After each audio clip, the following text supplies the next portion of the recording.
Joining me now in the studio is Kiko Augusto, the CEO of Pitaco.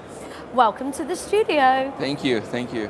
So you're entering the market by effectively pivoting after building up a sizable fantasy sports business and database. Yep. Do you think Pitaco can be Brazil's equivalent to DraftKings or FanDuel? Yeah, that's a great question. When you look at the Brazil market, back when we started the company in 2019, there was no daily fantasy for cash prizes as they were in the US, like FanDuel and DraftKings that started as a daily fantasy sports for cash prizes and acquired a user base of customers that like to play sports with cash.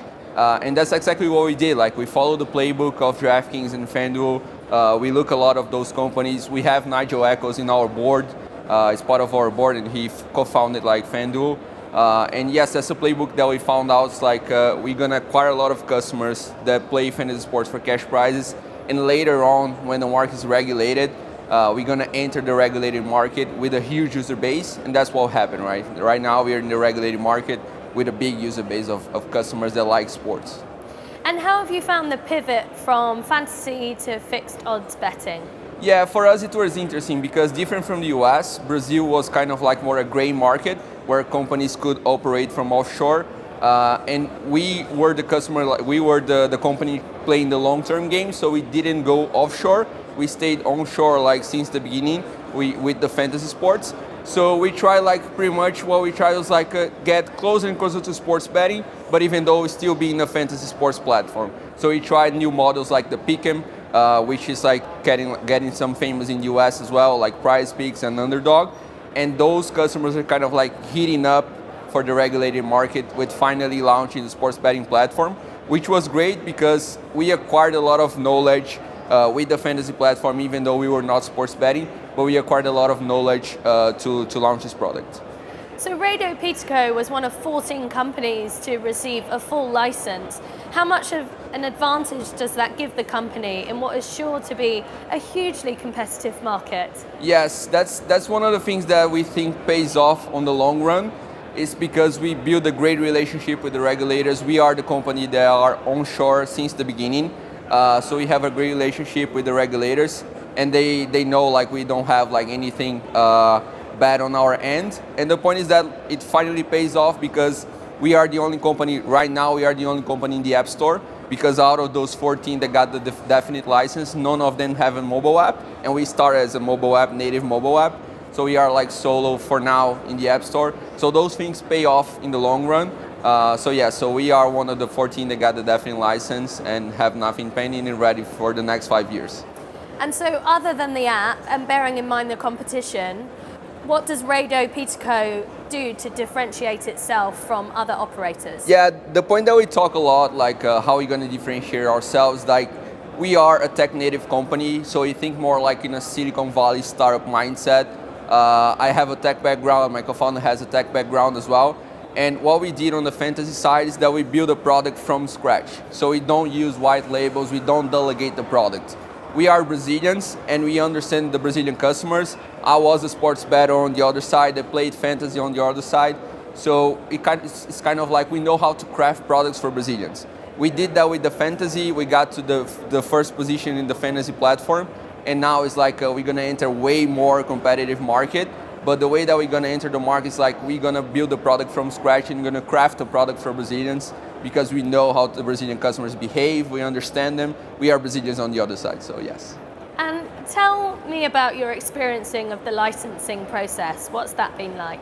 Yeah, for us, pretty much we got all those things in advance. For us, it was okay, it was a great experience. We prepared ourselves pretty well.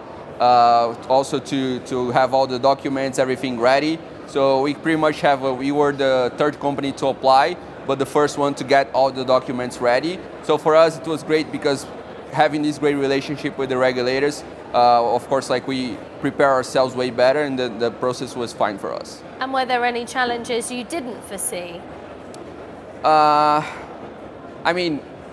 For the market overall, coming from the offshore to onshore is way more chaotic in a sense of the customers need to close the account offshore, come onshore. For us, it was more like I would say more stable because the customers were already onshore with the fantasy, we just migrated them. It's just like another level of KYC, Face ID, documents, that's the new normal for the market, and that's like a bit challenging. But for us, like the transition was really great, different from the other companies that are struggling a bit. So the black market is obviously a lingering concern in Brazil. Do you believe that SPA is currently doing enough to restrict illegal operators? I think so. Like they have a lot on the pipeline, of course. Like there are a lot of things to do, but it's more to us as companies, like in the regulated market, to also come along and try to tackle down those companies that are operating in the black market. So I think it's like should be like a work that should be together with the SPA, and then we together as a group of great regulated companies, we should help them and try to find like tools. Like we are thinking about that at the moment, like trying to how can we help the SPA with the tech that we have, because we're a great tech company. With the tech that we have, how can we help the SPA find out those new websites that are open like in the black market, and so we can try to tackle them down. So I think it's at the end of the day, it's like a work that should be done as a group. So you're an established operator in Brazil. How does it feel to finally see the regulated market launching? Yes, and that's something that we've been waiting for quite some time, to be honest. Like when we created the company in 2019, our end goal was to enter the regulated market with sports betting and iGaming.